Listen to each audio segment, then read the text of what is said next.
সাবেক পুলিশ মহাপরিদর্শক বেনজির আহমেদের সম্পত্তির খোঁজে নেমে গলদঘর্ম অবস্থা দুর্নীতি দমন কমিশন দুদকের। ৩৪ বছর ৭ মাসের চাকরি জীবনে নিজের এবং স্ত্রী মেয়ের নামে গড়েছেন সম্পদের পাহাড়।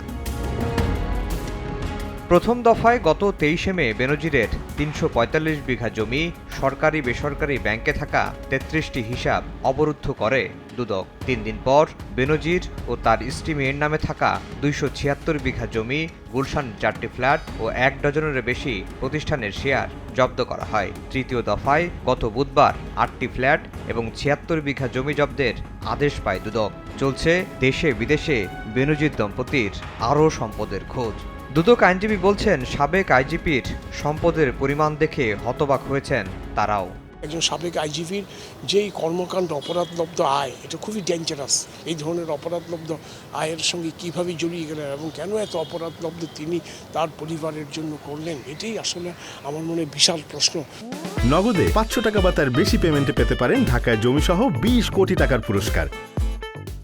তথ্যপত্র বিশ্লেষণ করে বেনজিরের দুর্নীতির বিশ্বাসযোগ্য প্রমাণ মিলেছে বলেও জানান সংস্থাটির আইনজীবী।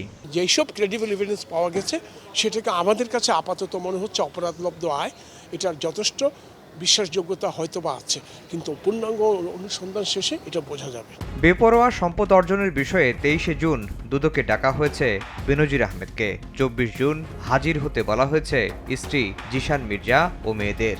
যদিও ওই দিন তারা হাজির হবেন কিনা এ নিয়ে জনমনে রয়েছে সংশয়। আফজাল হোসেন, সময় সংবাদ, ঢাকা।